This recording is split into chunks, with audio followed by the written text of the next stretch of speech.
মুগ ডাল দিয়ে মাছের মাথা খেতে কিন্তু অসাধারণ হয়। তবে এই রান্নার কিন্তু কিছু প্রসেস আছে। যেরকম ডাল অনেক বেশি যদি সেদ্ধ হয়ে যায় তাহলে কিন্তু ভালো লাগে না, আবার ডালের কালারটা আনারও একটা সুন্দর টিপস আছে।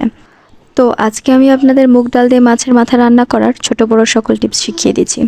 প্রথমে আমি মুগ ডাল নিয়ে নিয়েছি, এর ভেতরে একটা তেজপাতা দিয়ে ভালোভাবে এটা ভেজে নিয়েছি। এটা ধোয়ার আগে ভেজে নিতে হবে, আর ভেজে নেওয়ার পরে ধুয়ে নিতে হবে, তাহলে কালার আর গন্ধটা খুবই সুন্দর আসে। আচ্ছা, এখানে আমার ভাজা হয়ে গেছে। ভাজাটা এমনভাবে ভেজেছি যে পুড়ে না যায়, আবার একটু লাল লাল আসে, দেখে অবশ্যই বুঝতে পারছেন। এরপর আমি ভেতরে পানি দিয়ে দিয়েছি, গরম থাকা অবস্থাতেই আমি এটা একটু ধুয়ে নিয়েছি। দুইবার পানি চেঞ্জ করে ধুলেই হবে, এর বেশি ধোয়ার প্রয়োজন নেই, তাহলে গন্ধটা কিন্তু চলে যাবে। এরপর আমি লবণ দিয়ে দিয়েছি। এরপর যা অবশ্যই খেয়াল করবেন, আমি কিন্তু এর ভেতরে হলুদের গুঁড়াটা দিইনি। কেন দিইনি সেটা ভিডিওর ভেতরেই বলছি। এখানে আমি মাছের মাথাটা নিয়েছি। মাছের মাথাটা অনেক বড় ছিল, তো আমরা মানুষ অতজন না যে দুটা মাছের মাথা একবারেই খেয়ে ফেলবো, মানে একটা ভেঙে দুটো করা আর কি। তো অর্ধেকটা আমি নিয়ে নিয়েছি। এর ভেতরে হলুদের গুঁড়া, মরিচের গুঁড়া আর লবণ দিয়ে, আর রসুন বাটা দিয়েছি, আর ধনিয়া গুঁড়া দিয়েছি। রসুন বাটাটা দেওয়ার চেষ্টা করবেন, মাছের যে একটা বাজে গন্ধ আছে সেটা চলে যাবে ভাজার সময়। তো এখন আমার মাখানো হয়ে গেছে, আমি এটা ফ্রাই প্যানে দিয়ে দিলাম। ওইদিকে কিন্তু আমার ডালটা সেদ্ধ হতে দিয়ে দিয়েছি আমি। দেখতে পাচ্ছেন ডালে বলক চলে এসেছে। আর উপরে যে সাদা ফেনাগুলো পড়েছে সেই ফেনাগুলো আমি এই পর্যায়ে তুলে নেব। তুলে নেওয়ার পর আমি হলুদের গুঁড়াটা দিয়ে দিয়েছি। এ পর্যায়ে যদি আপনারা হলুদের গুঁড়াটা ব্যবহার করেন তাহলে কালারটা অনেক বেশি সুন্দর আসবে। আগে ব্যবহার করলে ফ্যানের সাথে উঠে যেত, তখন কালারটা ভালো আসতো না। এখন আমার মাছগুলো ভাজা হয়ে গেছে, আমি মাছগুলোকে তুলে নিচ্ছি। এক পর্যায়ে আমার ডালটা একদম সেদ্ধ হয়ে গেছে। একদম সেদ্ধ হয়নি, 80%-এর মতো সেদ্ধ হয়েছে। বাকিটা আমি মাছের সাথে সেদ্ধ করে নেব।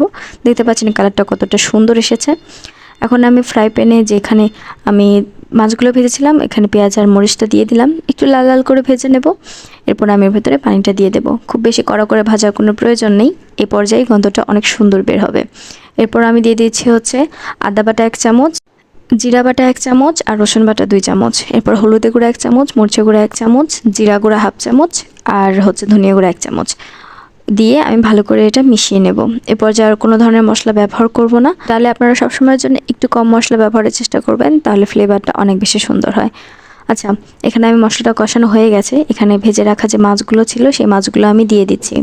মাছগুলো এখন মশলার সাথে খুব ভালোভাবে একটু কষিয়ে নিতে হবে। আমি নাড়াচাড়া করে একদম ভাজা ভাজা করে নেওয়ার মতো করে কষিয়ে নিচ্ছি। আপনারা এই প্রসেসটা ফলো করবেন। অবশ্যই মশলার ভেতরে মাছটা একটু সময় ধরে কষে নেবেন। দেখতে পাচ্ছেন এখানে আমি ঢাকনাটা দিয়ে দিচ্ছি।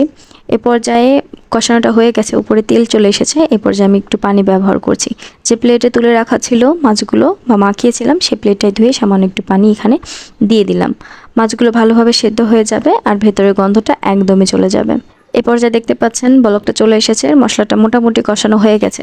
এখানে মশলাটার পানি যখন 50% কমে যাবে, এ পর্যায়ে আমি ভেতর ডালটা দিয়ে দেব। মশলার থাকা অবস্থাতেই ডালটা দিয়ে দিতে হবে, তাহলে ডালটা অনেক সুন্দরভাবে মশলাগুলোর সাথে মিশে একটু কষানো হয়ে যাবে। এতে খাবারের স্বাদ অনেক বেড়ে যায়। এরপর আমি নাড়াচাড়া করে ডালগুলো খুব সুন্দরভাবে কষিয়ে নিচ্ছি। দেখতে পাচ্ছেন এ পর্যায়ে নাড়াচাড়া করতে থাকবেন, তাছাড়া কিন্তু নিচে ধরে যাওয়ার সম্ভাবনা থাকে। ডাল যেহেতু খুব তাড়াতাড়ি পানি টেনে নেয়, তো সেক্ষেত্রে মশলাগুলো খুব তাড়াতাড়ি শুকিয়ে আসবে।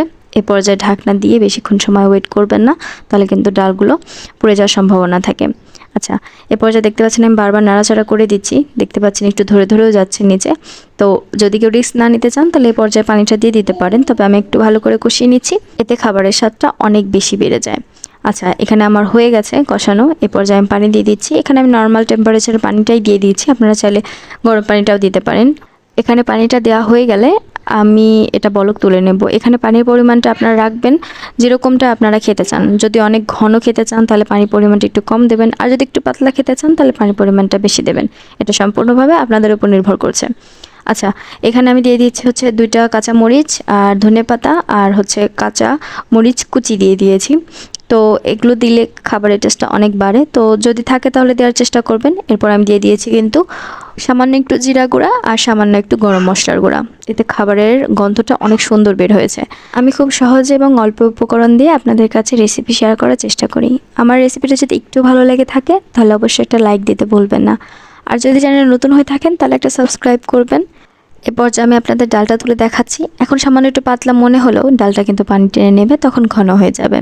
তো ভিডিওটা আশা করছি আপনাদের অনেক ভালো লেগেছে।